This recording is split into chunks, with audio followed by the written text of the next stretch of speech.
एक छोटा सा बच्चा अपने हाथ में किताबें उठाए गांव की नदी पार करके स्कूल जाता। अपनी मेहनत और लगन से एक दिन वो हमारे मुल्क हिंदुस्तान का वजीर आजम बन गया, और वो है लाल बहादुर शास्त्री जी। जो रोज पानी से नहाते हैं वो कपड़े बदलते हैं, जो रोज पानी से नहाते हैं वो कपड़े बदलते हैं, और जो पसीने में नहाते हैं वो तकदीर बदलते हैं। आइए नाजरीन, एक ऐसी ही शख्सियत जिन्होंने अपनी तकदीर ही नहीं बल्कि अपनी तकदीर के साथ साथ हमारे पूरे जिले का नाम भी रोशन किया है। यूं तो मेरे जिले के सब लोग हैं अच्छे, यूं तो मेरे जिले के सब लोग हैं अच्छे, लेकिन एक शख्स है जिसके जमाने में है चर्चे। हमारे जिले रायचूर में दो नदियों के दरमियान लहलहाती फसलें, कॉटन, सोने की खान, बरखी बेदारी का थर्मल प्लांट न सिर्फ हमारे रियासत बल्कि पूरे मुल्क को फायदा पहुंचाता है। इसके बावजूद हमारे जिले को कौमी यानी नेशनल लेवल पर वो शनाख्त नहीं मिल सकी जिसका हमारा जिला रायचूर हकदार है। हमारे जिले में कई नामवार शख्सियात रहते हैं जिन्होंने हिंदुस्तान की सतह पर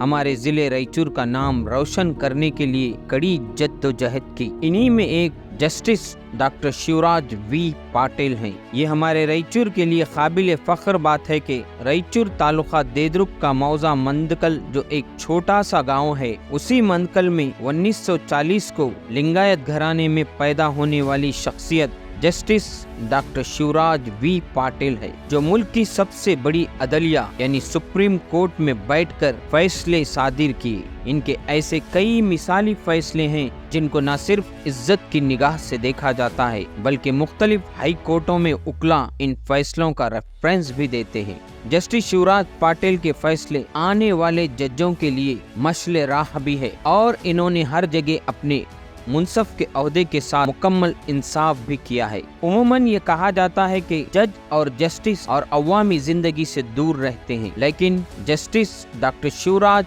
पाटिल अवाम से जुड़कर अवामी जिंदगी को संवारने और अवाम को परेशानियों से दूर करने और अवाम की मदद करने में भी पहचाने जाते हैं। वजीफे याबी के बाद वो कई अवामी फलाही इदारों से जुड़े हैं और इंसानियत की खिदमत भी कर रहे हैं। यही वजह है कि वो अवाम में बड़े मकबूल हैं। इनके नाम से तालीमी इदारे, कॉलेज कायम किए गए हैं। रायचूर में लिंगसुगुर रोड पर डॉक्टर जस्टिस शिवराज पाटिल के नाम का कॉलेज भी चल रहा है। कई अनाथ आश्रम को भी ये इमदाद करते हैं। गब्बूर से 4 किलोमीटर दूर मंदकल क्रॉस पर इनका गांव, उस दरवाजे की कमान से ही ये पता चलता है कि ये गांव में ही डॉक्टर शिवराज पाटिल पैदा हुए हैं, और मंदकल में उन्होंने समुदाय भवन, नया बस स्टैंड और भी कई तरक्की के काम करने की उन्होंने कोशिश की है। हैदराबाद जाने वाली रायचूर सड़क, जहां नया कोर्ट कॉम्प्लेक्स बनने जा रहा है, इस सड़क को भी इन्हीं के नाम से मौसूम किया गया है, जिस पर हाल ही में बेंगलुरु में मैंने इनके दफ्तर में बात करते हुए इनसे पूछा कि रायचूर की सबसे बड़ी बारगाह, जिसको हजरत खुतबे रायचूर शम्स आलम रहमतुल्लाह अलैह कहा जाता है, जो तकरीबन 500 साल पुरानी बारगाह है, इस बारगाह के सामने की रोड को उनके नाम पर रखा गया है। इस बात से कई मुसलमान भाइयों को ठेस पहुंचा है, तो इन्होंने बड़े एहतराम से कहा कि मुझे इस बात का थोड़ा भी इल्म नहीं था कि वो रायचूर की सबसे बड़ी दरगाह है, वरना मैं हरगिज भी मेरा नाम नहीं रखता। मगर मेरे चाहने वाले उस रोड को सरकारी तौर पर मंजूरी करा चुके हैं, मैं उन्हें नाराज भी नहीं कर सकता। हाँ, मगर उस बारगाह की खिदमत के लिए कोई और काम हो तो बताएं, मैं करने की कोशिश करूँगा, क्योंकि मैंने जिंदगी में कभी जात पात भेदभाव नहीं किया। उसकी खास वजह ये थी कि मैं बचपन से ही हिंदू, मुस्लिम और सभी जात के लोगों के बीच रहा। ಮನೆಯ ಸುತ್ತಮುತ್ತಲು ಮುಸಲ್ಮಾನರ ಮನೆ, ನಾಯಕರ ಮನೆ, ಹೀಗೆ ಎಲ್ಲ ಬೇರೆ ಬೇರೆ ಜನಾಂಗದ ಮನೆಗಳನ್ನು ಇತ್ತು। और मेरे घर के सामने एक बड़ा कट्टा था, और उस कट्टे पर सभी औरतें अपने अपने बच्चों को बिठाकर खाना खिलाया करती थी, और उन्हीं बच्चों ने कभी जात पात नहीं किया। मेरी नजर में सिर्फ 2 ही जात के लोग हैं, एक अच्छे लोग और एक खराब लोग। ನನ್ನ ಪ್ರಕಾರ ಎರಡೇ ಜಾತಿ, ಒಳ್ಳೆ ಜಾತಿ, ಕೆಟ್ಟ ಜಾತಿ ಅಂತ। 2 साल की उम्र में ही मेरी माँ का इंतकाल हो गया। शायद यही वजह है, मेरी माँ की दुआ थी। ಅವ್ರು ಕಷ್ಟಪಟ್ಟು ಓದ್ಯಾರ್ರಿ, ಅವಾಗ ಬಂಡ್ಯಾಗ ಹೋಗಿ ಇದೇ ಊರ್ರಿ ಮಂದಕಲ್ರಿ। आइए नाजरीन, डॉक्टर जस्टिस शिवराज पाटिल की और भी कई मालूमात मैं आपको कराता हूँ। मंदकल गांव के बाजू एक छोटा सा गांव जगटकल है। उस वक्त वहां से एक स्वामी जी आया करते थे। जस्टिस शिवराज पाटिल के माँ बाप वो स्वामी को बहुत मानते थे और उनकी माँ ने वो स्वामी जी से एक दिन पूछा, स्वामी जी मुझे 3 लड़कियां हैं, क्या मुझे कोई लड़का भी होगा? तो वो स्वामी जी ने कहा, बहुत जल्द तुम्हें एक खूबसूरत और प्यारा सा बेटा होगा और वो बेटा तुम्हारा ही नहीं बल्कि पूरे गांव का नाम भी रोशन करेगा। और आज भी जस्टिस शिवराज पाटिल को ये लगता है कि वो स्वामी जी की दुआ थी। ಇಲ್ಲ ಮುಂದೆ ನಿಮ್ಗೆ ಆಗ್ತಕ್ಕಂಥ ಮಗು ಗಂಡು ಮಗುನೇ ಆಗ್ತದೆ। ಆ ಪ್ರಕಾರ ನಮ್ಮ 3 ಜನ ಅಕ್ಕಂದಿರನಾದ್ಮೇಲೆ ನಾನು ಹುಟ್ಟಿದ್ದೀನಿ। मंदकल एक छोटा सा गांव है और उस जमाने में उसे बरगाल गांव भी करार दिया गया था। उस वक्त तकरीबन वहां 400 घर थे और तकरीबन 2000 लोग रहते थे। उसी गांव में एक पुरानी सी कोठरी में सरकारी स्कूल था जिसमें जस्टिस शिवराज पाटिल ने 4 क्लास तक तालीम हासिल की। शरणैया सूगैया नामी 2 उस्तादों ने उन्हें पढ़ाया। उस गांव में बिजली भी नहीं थी, वो खंदिल में बैठकर पढ़ा करते थे। 4 क्लास के बाद उस गांव में पढ़ाई के लिए कोई भी बड़ा स्कूल ही नहीं था। मंदकल से 4 किलोमीटर दूर गब्बूर है। वो रोजाना गब्बूर से रायचूर के लिए बैरून किले में वाक़ तारानाथ शिक्षणा समिति के तहत चलने वाला इदारा हमदर्द हाई स्कूल से आगे की तालीम हासिल की। ನಾನು ಓದಿದ ಸ್ಕೂಲ್ ಹೆಸರು ಹಮ್ದರ್ದ್ ಹೈಸ್ಕೂಲ್। ಅದು ಈಗ ಶತಮಾನ ಪೂರ್ತಿ ಮಾಡ್ತಾ ಇದೆ। आइए नाजरीन, एक ऐसा वाकया मैं आपके सामने पेश करता हूं जो आपके दिल को भी छू लेगा। जस्टिस शिवराज पाटिल जब छोटे बच्चे थे वो 5वीं क्लास पढ़ने के लिए रोजाना रायचूर आया करते थे। मंदकल से गब्बूर वो हमेशा पैदल ही आते जाते थे। फिर गब्बूर से रोजाना एक बस जो रायचूर के लिए आती थी, अगर वो बस वक्त पर चली गई या वो बस भर गई तो उन्हें आने जाने में कई दुश्वारियां आन पड़ती थी। वो कई रोज अपने गांव से जो किसान मंडियों में कपास यानी कॉटन जवार लेकर रायचूर आया करते थे, अक्सर वो उन मंडियों में देर रात ही बैठकर उन किसानों के साथ रायचूर हमदर्द स्कूल के लिए रवाना होते थे। अक्सर छोटा बच्चा नींद में कहीं गिर ना जाए, उन किसानों को हमेशा यही डर लगा रहता था और वो किसान उस मासूम बच्चे को बंडी में बिठाए किसी रस्सी से बांध दिया करते थे, वो रास्ते में कहीं गिर ना जाए। किसी शायर ने क्या खूब कहा है, मंजिलें उन्हीं को मिलती है जिनके सपनों में जान होती है। मंजिलें उन्हीं को मिलती है जिनके सपनों में जान होती है। सिर्फ पंखों से कुछ नहीं होता, हौसलों से उड़ान होती है। अक्सर बच्चों की कामयाबी के पीछे उनकी माँ का हाथ होता है, मगर जस्टिस शिवराज पाटिल जी की माँ का तो 2 साल की उम्र में ही इंतकाल हो गया था। ये बिन माँ का बच्चा अपनी माँ के ख्यालों को लेकर कामयाबी की मंजिल की तलाश में दिन रात मेहनत व लगन के साथ आज जस्टिस शिवराज वी पाटिल बन गया।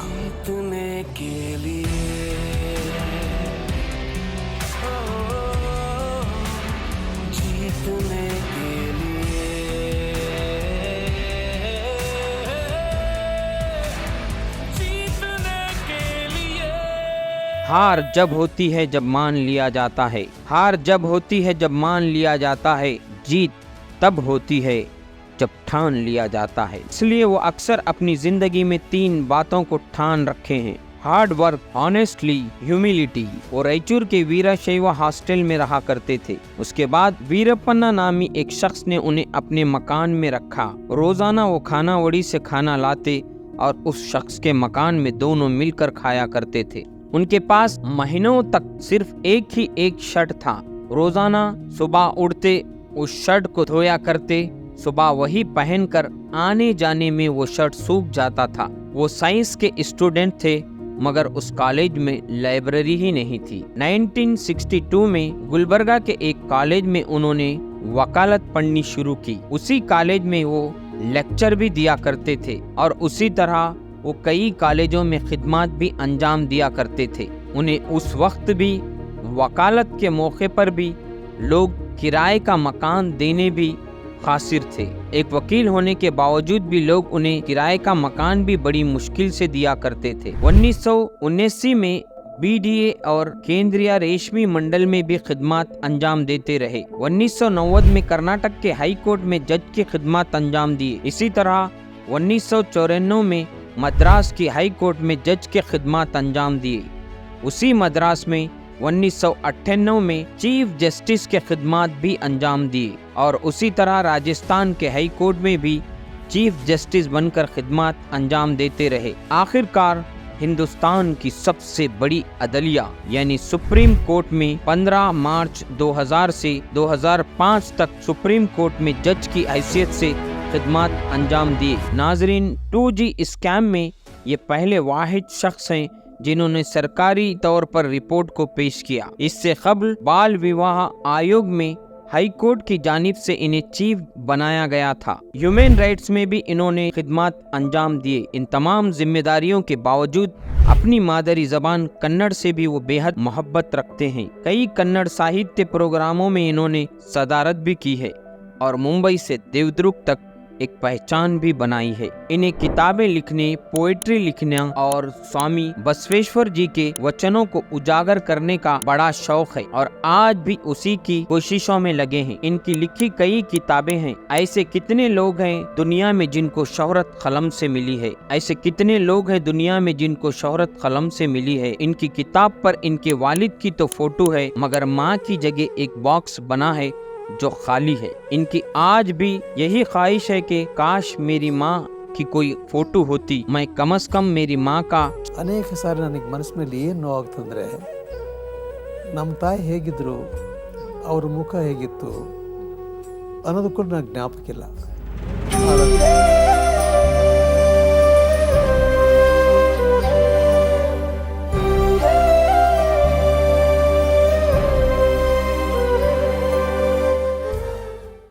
किसी शायर ने क्या खूब कहा, जब भी कश्ती मेरी सैलाब में आ जाती है, जब भी कश्ती मेरी सैलाब में आ जाती है, माँ दुआ करती हुई ख्वाब में आ जाती है। ये वही छोटा सा बच्चा जस्टिस शिवराज पाटिल है। आज पूरे हिंदुस्तान में हमारे जिले का नाम रोशन कर रहा है। इनके 2 लड़के और 1 लड़की है। ये बेंगलुरु शहर में मुकीम है। इनके नाम से कई एक हॉस्पिटल स्पर्श नामी चल रहे हैं और तालीमी इदारे हैं। इनका आज भी यही कहना है, समय से पहले और किस्मत से ज्यादा कुछ नहीं मिलता। इन्हें कई एक अवार्डों से भी नवाजा गया है, फिर भी इनका यही मानना है मोहब्बत और भरोसा ही सबसे बड़ा अवार्ड है। इनकी आखिरी यही ख्वाहिश है कि मरने तक सेहत अच्छी रहे और मरने तक इंसानियत की खिदमत करते रहे। A1 TV पहली मर्तबा एक बावकार शख्सियत पर बायोग्राफी, उनकी जिंदगी पर मबनी एक बायोग्राफी आपके सामने पेश कर रही है। अगर अच्छी लगे तो कमेंट बॉक्स में जरूर कमेंट करिए और इस चैनल को